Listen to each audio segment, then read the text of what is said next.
बाड़मेर जिले के मापुर का रहने वाला कानाराम, जो कि जोधपुर के अंदर पढ़ाई करता था, और उसका एक जो साथी है बाबूलाल, वो वहाँ मजदूरी का कामकाज करता था। और दोनों ही ऐश मौज करने के लिए एक फाइनेंस कंपनी के दो बदमाश है, उनके चंगुल में फंस गए। और उसके बाद में दोनों बदमाशों ने, जो जोधपुर के बदमाश थे, उन्होंने बताया कि किस तरीके से अगर आपको ऐश मौज करनी है तो किसी वारदात को अंजाम देना पड़ेगा। और उसके बाद में पूरी वारदात की प्लानिंग होती है, और यहाँ तक कि पिस्तल की लूट पर कानाराम और बाबूलाल मिलकर एक 90,000 रुपये बाइक पर सवार जो स्वयं सहायता समूह का जो एक मैनेजर था, उससे लूट लेते हैं। ये 3 मार्च की घटना बताई जाती है, और उसके बाद में जोधपुर में फरार हो जाते हैं। लेकिन वो शायद भूल गए हैं कि पुलिस के हाथ लंबे होते हैं, और पुलिस ने 5 दिनों में ही उन दोनों को गिरफ्तार कर दिया है। वहीं इस मामले में 2 बदमाश हैं, वो अभी तक फरार चल रहे हैं।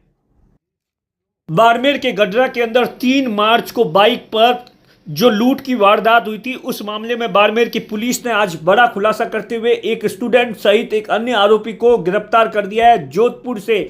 जी हां, 90,000 रुपए की लूट हुई थी, जिसमें ऐसा बताया गया था कि कृष्ण कुमार यादव है, जो कि बाइक पर सवार होकर उसके आसपास के इलाकों के स्वयं सहायता समूह के पैसे थे वो लेकर पल्सर बाइक पर जा रहा था। और इसी दौरान बिना नंबर की बाइक पर 2 सवार होकर आए जो लड़के थे, उन्होंने पिस्तल रखकर इस पूरी लूट की वारदात को अंजाम दिया था। और उसके बाद में 4 थानों की पुलिस ने लगातार पिछले 5 दिनों से कई जगहों पर छापामारी करते हुए इस पूरे मामले में मापुरी के निवासियों को, 2 लोगों को जोधपुर से गिरफ्तार किया है।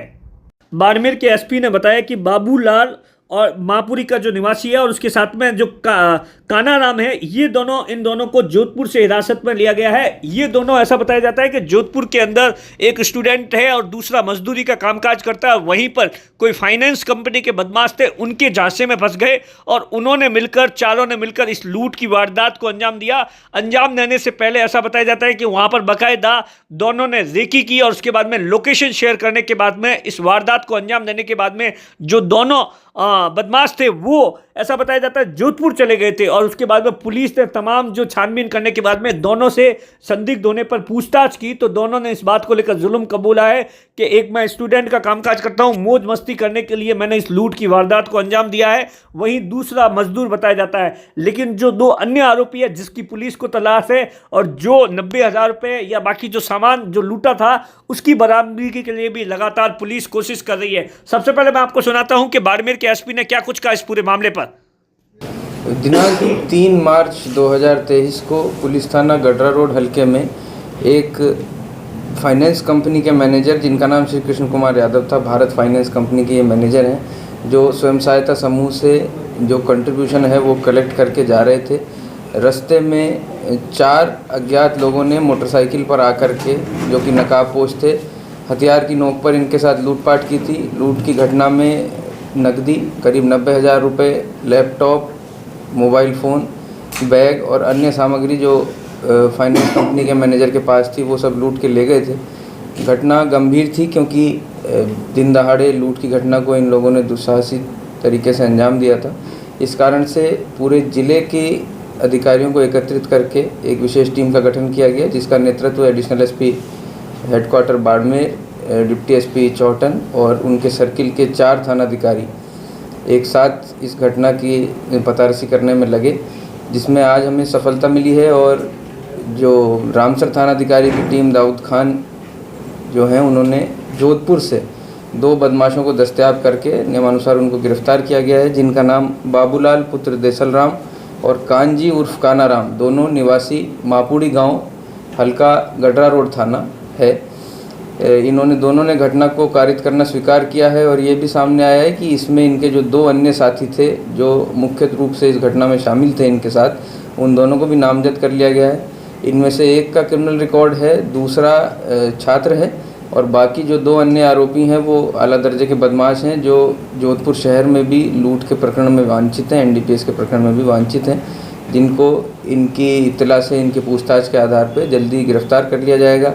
लूटी हुई जो राशि है, जो घटना में प्रयुक्त वाहन है और जो हथियार है, वो भी इनके पूछताछ के आधार पर PC रिमांड लेने के बाद बरामद करने की पूरी तरह संभावना है। तरीका वारदात जो इनके द्वारा प्रारंभिक तौर पे जो प्राइमा फेसी पूछताछ करने में बताई गई है, वो ये है कि ये दोनों यहाँ के लोकल निवासी हैं, रहने वाले थे। इन्होंने विक्टिम को काफ़ी दिन से निशानदेही पे रखा हुआ था कि ये भारी मात्रा में कैश लेके और चंदा इकट्ठा करके इस रूट से जाता है।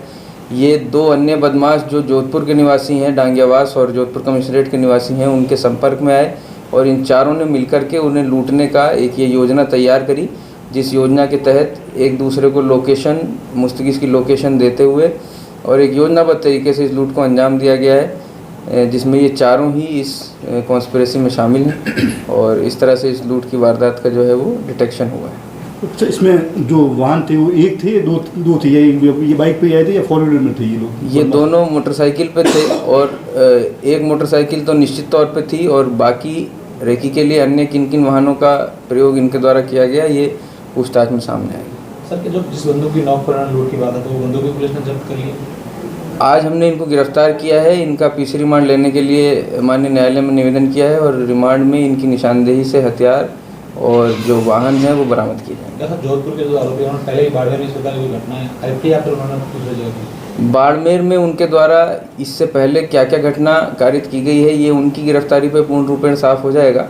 हालांकि ये चीज़ सामने आई है कि उदय मंदिर थाना हल्का जोधपुर में उन्होंने अभी फरवरी माह में ही एक बड़ी लूट को अंजाम दिया। तो यहाँ के जो ये अपराधी है, ये इनका पहले भी कोई रिकॉर्ड है? जैसा मैंने बताया, इनमें से एक जो है मारपीट का पहले एक मुकदमा उसके खिलाफ दर्ज है और एक अभी ग्रेजुएशन का छात्र है। अच्छा, जो शहर में लूट हुई थी उसको लेके क्या कुछ